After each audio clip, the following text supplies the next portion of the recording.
Merhaba, herkes hoş geldi. Afiyet olsun öncelikle. Süreç yönetimi konusunu işleyeceğiz. Erhan Bey çok güzel adımları aslında anlattı, sunumu biraz özetledi. Ben biraz daha içini açmak istiyorum açıkçası. Şirketlerde uygulanan süreç yönetimlerine uzun yıllardır farklı şirketlerde hem çalıştım hem de yönetim danışmanlığı yaptım. O noktalara baktığımızda eksikler çok fazla veya süreç yönetiminin çok doğru anlaşılmadığını açıkçası gördüm. Uygulamalarda sıkıntılar veyahut kullanılan programların birbirleriyle entegre olmaması, bunların hepsi bu çalışmadan elde edilmesi gereken sonuçları bizlere sağlamadığını net bir şekilde gördük. Bu başarılı uygulamaları ilk 2005 yılında Teknosa ile başladık. Orada çok başarılı ödüller alan, dünyada makalelerde, konferanslarda sunduğumuz çok başarılı bir süreç yönetim modelini orada oluşturduk. Ki Teknosa'nın bugünlere gelebilmesinde çok büyük emeği olan bir çalışmadır bu. Ardından benzer çalışmayı Boş'ta risk yönetimiyle birlikte yürüttük. Yakupoğlu firması, YDS biliyorsunuz iş güvenliği ayakkabısı ve askeri bot üretiminde Türkiye'nin gururu, 4 yıldan beri de oranın danışmanlığı yapıp komple o sistemlerin kurulumu çalışmalarını orada yapıyoruz. Şu an Pegasus diye gözüküyor. Tabii bundan önce de Carrefour vardı. Çok firma var. Şu anda da 5 aydan beri de Pegasus'ta bu çalışmayı yani süreç bazlı yönetim modeline geçiş konulu projemizi yeni değişen yönetimle birlikte aslında uygulamaya çalışacağız. Kolay bir iş değil diye gözüküyor.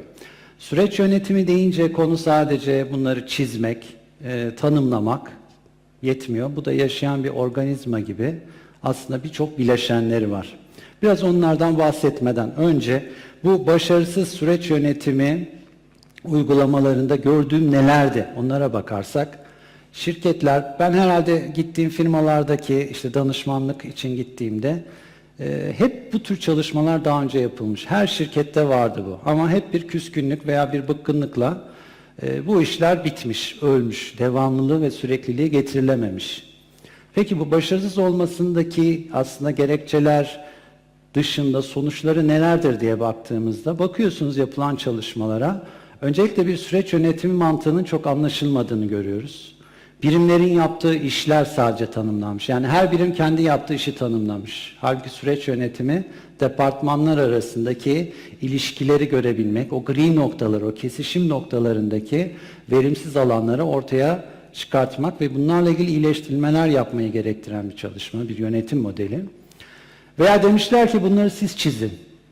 Danışman gelmiş veya kimse, her birim kendisi oturmuş, kendi süreçlerini çizmiş.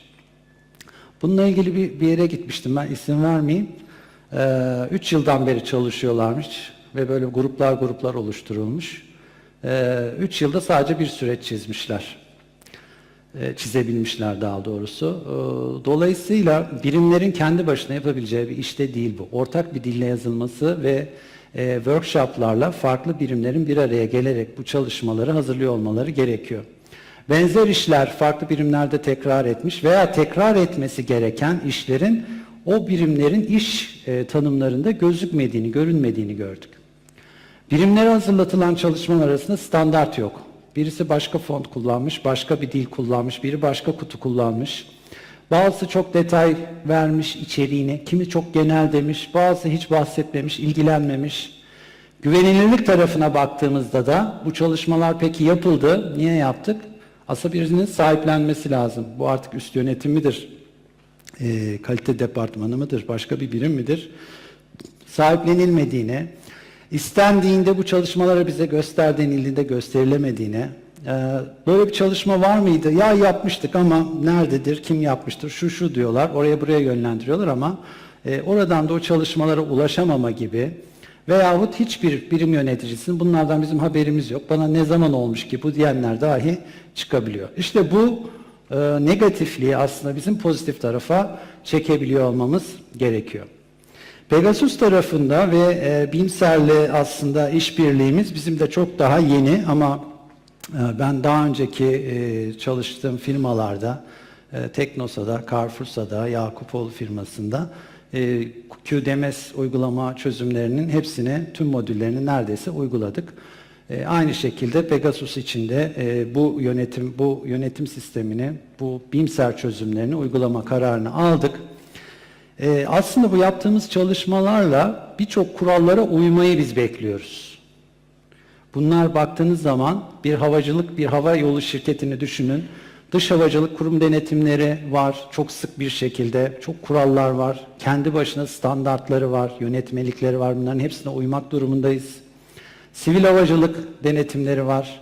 Ardından devletin yapmış olduğu kanunları, özel denetimler, ISO denetimleri, iç denetimler, iç tetkikler, tedarikçi denetimleri gibi bu şekilde silsile gidiyor. Peki bu denetimlerin etkin ve verimli yapılabildiğini gösterebilmek veya bu işlerin daha kolay, daha hızlı hem çalışanlar tarafından hem de denetleyenler tarafından görülebilmesi için aslında yine ciddi, güzel kurgulanmış bir süreç yönetimi modeline ihtiyacımız var. O halde süreç yönetiminden ne tür bir beklenti bekliyoruz? Şu anda yazdığım şu 4 tane kelimeyi aslında ben yazmadım. Bu slaytlarda yoktu. Bana yeni bir organizasyonel yapılanma içerisinde Pegasus'un yeni teknikten sorumlu direktörü bir mesaj atmış. Attığı mesaj içerisinde sizle birlikte çok beklentimiz var bu çalışmalarda. Daha yalın olmak istiyoruz, daha verimli olmak istiyoruz, daha esnek olmak istiyoruz ve daha modern olmak istiyoruz diye mesajında, e-mailin içerisindeki adımlardı. Bence çok güzel bir süreç yönetiminde bütün beklenenleri sağlıyor. Evet, yalınlık ne tarafta aslında? Bu 6 sigmalar buraların içerisinde, yalın 6 sigmalar, yalın uygulamalar, yalın düşünce teknikleri, katma değer yaratmayan faaliyetlerden arınma diye düşünmemiz lazım. Ancak böylelikle verimli olabiliriz. Çok verimsiz noktalarımız var. Doğru çalışmayan, aksak çalışan veya çalışmasına gerek olmayan işleri, kaynakları görüp bunları bertaraf etmemiz gerekiyor. Bir diğer konu esnek olabilmeli. Yani bu böyle tanımlanmış, şimdi bunu değiştirirsek her şey, bütün dengeler bozulur demememiz gerekiyor. Yedekleyebiliyor olmamız lazım. Süreçler arasındaki ilişkileri, iletişimleri doğru tanımlıyor olmamız lazım. Ki o noktaları, o az önce bahsettiğim o gri noktaları, kesişme noktalarını daki sıkıntıları en aza indirgeyebilirim. Ve modern olmalı diyor. İşte o modern aslında BIMSER olmuyor mu biraz? BIMSER çözümleri veya bir program olması gerekiyor. Yani bana bu tür çalışmaları gösterebilecek, anlatabilecek, kolaylıkla ulaşabileceğim, güvenebileceğim en son haliyle bunları bana anlatabilecek bir yapı bana sunabilmeli. Görseliyle, görüntüsüyle. Peki, yapalım, süreçlerimizi çizelim. Hadi süreç yönetimi yapalım. Nasıl yapacağız?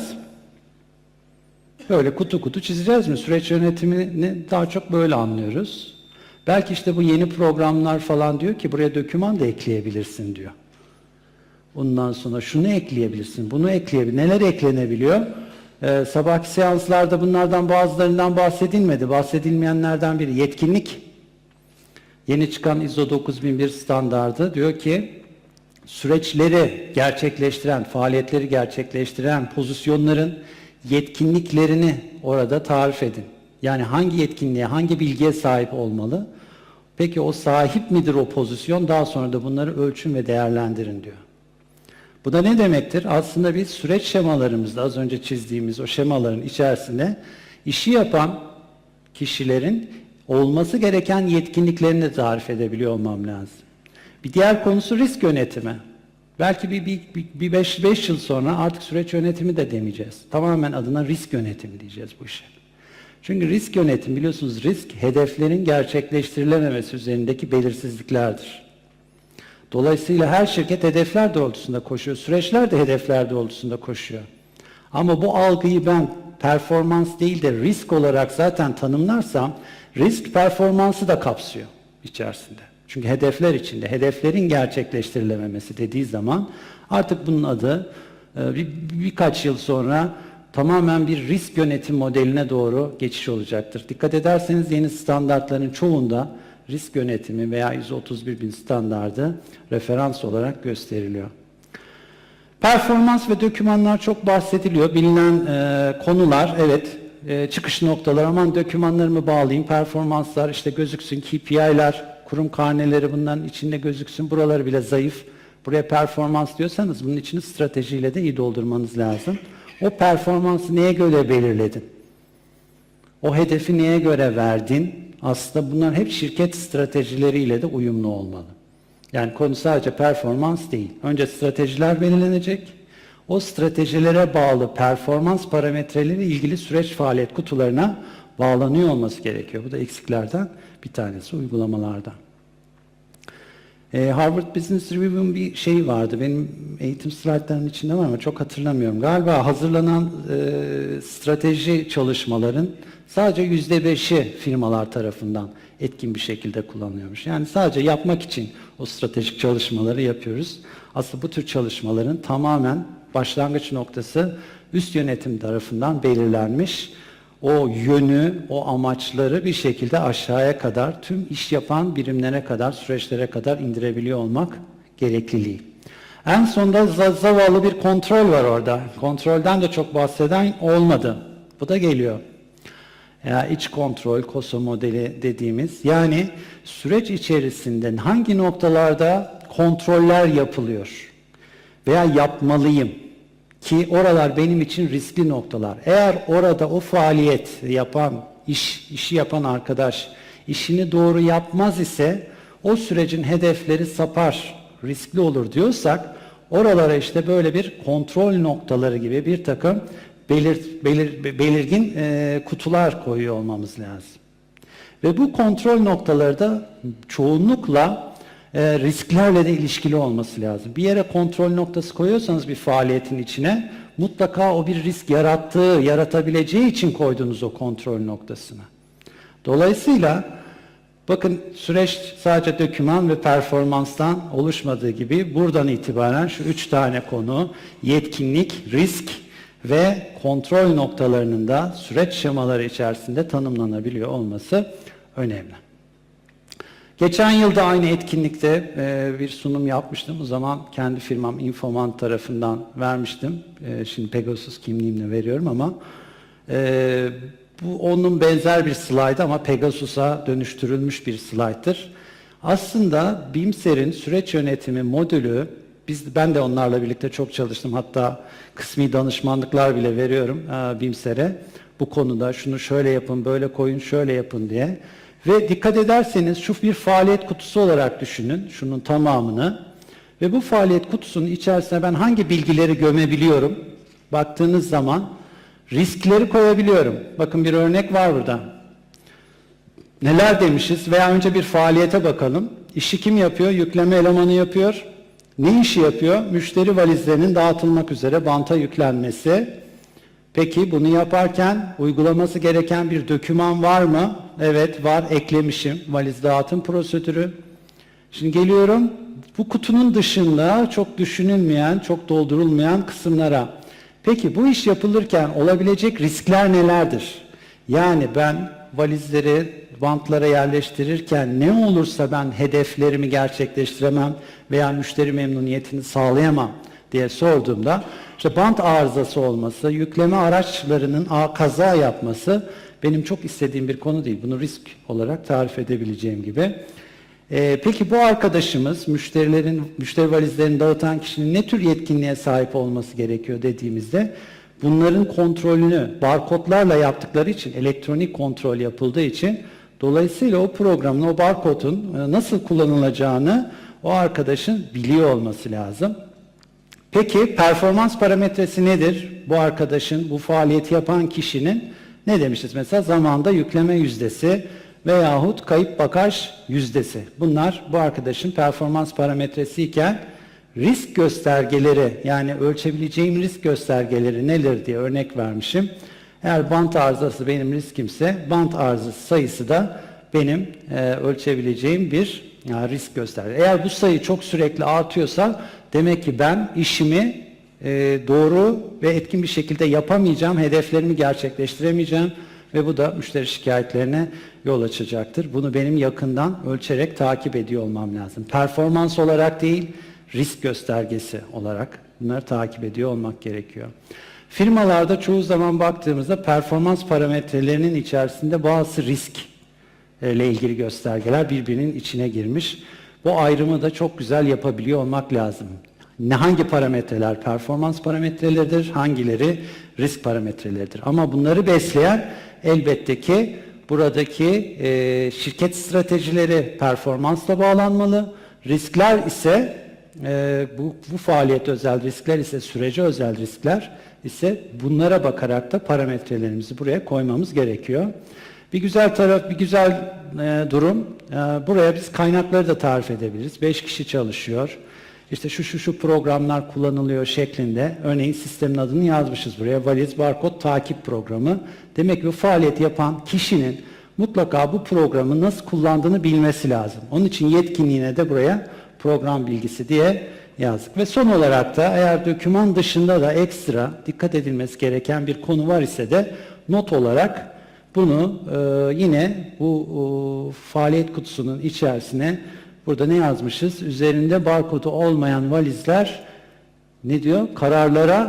Karantina alanına taşınır diyor. Yani bunu da unutmayalım noktasına koymuş. Gördüğünüz gibi bir faaliyet kutusu aslında garip, zavallı bir faaliyet kutusu ki bunun altında, üstünde bir sürü faaliyet kutuları var. Ama bir faaliyet kutusunun içini ne kadar bilgiyle doldurabiliyoruz. Bu bilgiler doldukça arka planda oluşan o havuz, kontrol havuzu, risk havuzu, performans parametreleri, dokümanlar, kaynaklar, bilgi programları, yetkinlikler, az önce saydığımız konuların hepsi kontrol noktaları aslında bize süreç bazında ben diyebilirim ki yükleme elemanının hangi faaliyetlerde geçiyorsa bilmesi gereken programları listele bana veya yükleme programının hangi işinde hangi riskler var bana listele gibi farklı şekillerde çapraz sorgulamalar yaparak pozisyon bazlı, doküman bazlı, süreç bazlı, işte risk bazlı bütün o analizleri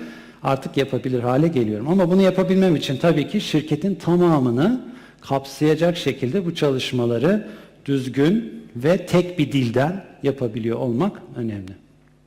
Peki böyle bir çalışmayı, böyle bir faaliyet kutularını, o süreçleri oluşturabilmem için benim ne tür faaliyetlere ihtiyacım var, neler gerekli diye sorarsak, bunu ben en son icra kurulunda da sundum geçen hafta.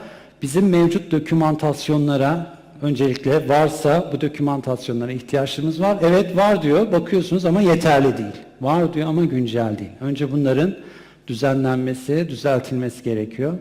Bir diğer konu pozisyon ve seviye bazlı doğru ve sürekli güncellenen bir İK altyapısı. Acar Bey'i sıkıştırıyorduk öğlen, ne oldu hala İK altyapısı kuruldu mu diye hep böyle dürte. BİMSER'le mevcut Pegasus'un İK altyapısının otomatik çekebiliyor olması lazım ki az önceki o faaliyet kutusundaki pozisyonları ben güncel bir şekilde oraya ilişkilendirebileyim. Bunlar olmazsa bu çalışmalara hiç başlamamam gerekiyor. Süreç ağacının oluşturulması bence bu işin zaten olmazsa olmazı ve en zor kısmı. Hangi firmada çalışırsak çalışalım, hadi gel bu süreç ağaçlarını oluşturalım dediğimizde hemen şeye gidiliyor, departmanların yaptığı işlere doğru gidiliyor. Bu mantıkla bakmamak gerekiyor. Bu şirket ne tür iş sonuçları üretiyor ve bu iş sonuçları hangi süreçlerden çıkıyor? Hangi işleri, faaliyetleri yaparak ben bu iş sonuçlarını oluşturuyorum diye sorarak bu ağacı oluşturmamız lazım. Öbür türlü gene o ilk slaytta anlattığım departman bazlı işler noktasına dönüyor. Gene o iletişimleri kaybetmeye başlıyorum. Süreçlerde rol alan oyuncular, birimler mutlaka belirlenmeli. Bu da zor olabiliyor. Çünkü çalıştaylara başlıyorsunuz, eksik kişiler geliyor. Diyor ki şunu da çağırmamız lazımmış diyor. Yani kendileri de haberinde değil. Yani o işi hangi departmanlara dokunuyor. İşte bir iç müşteri tanımı burada ortaya çıkıyor. Ben hızlanıyor muyum? Sürem nedir? Var daha vaktim herhalde. Peki risk ve kontrol noktalarını yine belirlemek önemli. Bir havuzu oluşturmak. Çünkü havuzdan bunları seçebiliyor olmam gerekiyor. Süreçlerde kullanılan kaynakları tanımlamak. Mesela hangi IT altyapısı var? Hangi programlar kullanılıyor? Buradan aslında bilgi sistemleri departmanında çok ciddi anlamda beslenebiliyor. Net olmayan süreçler oluyor. Mesela anlatıyor. anlaşılmıyor. Bir daha bir anlatıyorsun, farklı anlatıyor. Bir daha bir anlatıyor, biraz daha bir değişiyor falan. Ha diyoruz ki burada bir numaralar var. Biz gidelim en iyisi sahada bunu iş yapılırken görelim dediğimizde dünyanın çok farklı olduğunu görüyoruz. 2 kez böyle bir olay oldu. Yani süreç çalıştayları yaparken sıkıntı oluyor. Yani anlatamıyor. Karışık, bir öyle diyor, bir böyle diyor. Gittiğimizde usulsüz işlerin yapıldığını tespit ettik ve iş akdi fesihlerine kadar iş gitti. Yani çalıştaylardan bu sonuçlar da çıkabiliyor. Ama tabii bu sonuçta şirketin daha iyi çalışmasına da sebebiyet de veriyor. Tutarsızlık ve dengesizlikler süreçler anlatılırken bunlar da aslında güzel bir bilgi bizler için. İşi yapan personellerde olması gereken yetkinliklerin de mutlaka bir İK ile birlikte el sıkışılarak çalışma öncesinde belirlenmesi ve stratejilerle ilişkilendirilmiş performans ve risk göstergelerinde tanımlanması gerekiyor. Ardından bundan bahsettim. Eğer siz bu çalışmaları, bu faaliyet kutularını, bu bilgilerle doğru bir şekilde donatırsanız, ilgili birimlerle birlikte workshoplarla çalışırsanız artık süreç bazında bu listedeki bilgileri veya tüm süreçler bazında siz pozisyon bazında görev tanımlarını, yani bir İK projesi olabilir bu. Süreçler listesi kaliteci bunu kullanabilir. Süreçler arası ilişkiler ve etkileşimler yönetim bile kullanabilir. Organizasyon yapısı değiştirilirken mutlaka bu tür analizlere bakılır. Hangi departman kaç süreçte iş yapıyor? Ana süreci mi, destek süreçte mi gibi o dengelere bakmak. Hatta ücret politikalarını dahi bu süreçler arası ilişkiler ve etkileşimlerden belirlenebiliyor. Yaptık bunları başka şirketlerde. Ve süreç riskleri ve kontrol noktaları da bu işin olmazsa olmaz bence süreç yönetiminin bir parçası. Ve son slide. Peki bunları yapıyoruz. Sonuçta aslında firmaların süreç yönetimi yapıyorum deyip de aslında ihmal ettiği konular burada. Biz bu süreç yönetimini bu mantıkla hazırlarsak aslında yönetimin belirlemiş olduğu o üst stratejileri gerçekleştiriyoruz. Nelerle? Performans göstergeleriyle ve risk göstergeleri. Bunların ikisi de kardeş. Bunların her biri stratejiyi desteklemesi lazım. Eğer siz hedefleriniz doğrultusunda koşarsanız o hedefler neye göre belirleniyor aslında? Rekabete göre belirleniyor. O piyasadaki rekabet edilebilirliğiniz artıyor. Rekabet edilebilirliğinin olmazsa olmazı nedir aslında? Süreçlerin iyileştirilmesi, geliştirilmesi, yani yalınlaşma. Yalınlaşma deyince bu da çok önemli bir konu. Katma değer yaratmayan faaliyetlerden arınma, gereksiz kaynak israfında bulunmama. Muda diye geçiyor Japonca'da. 7 tane israf tipi var. Bu 7 tane israf tipini çizmiş olduğunuz süreçlere sorgulayarak bunu nasıl azaltabiliriz? Bu işi ben daha az maliyetle, daha hızlı ve daha kaliteli çıktı sonuçlar üretecek şekilde daha iyi nasıl yönetebilirdim bu süreci diye baktığınız zaman size çok ciddi anlamda iyileştirmeler sağlıyor. Bu da sizin tabii ki hem strateji hem de performans parametrelerinizi olumlu yönde etkilediği için buraya çok ciddi anlamda etki yaparken müşteriye de katma değersiz faaliyet sunarak gereksiz yormadığınız için, süreçlerinizi iyileştirdiğiniz için müşteri memnuniyeti tüm iç müşteriler tarafından benimsenmiş oluyor.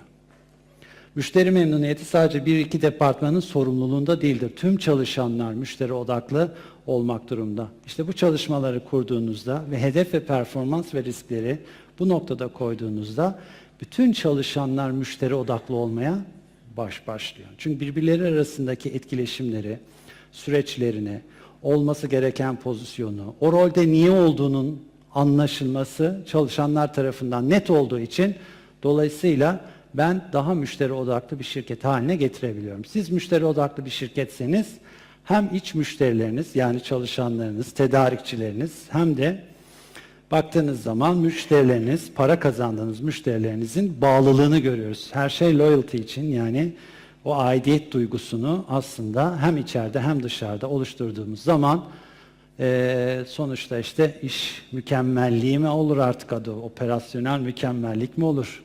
Veya işte iş sürekliliği mi olur? Bu da onun üstüne gelerek devam eder.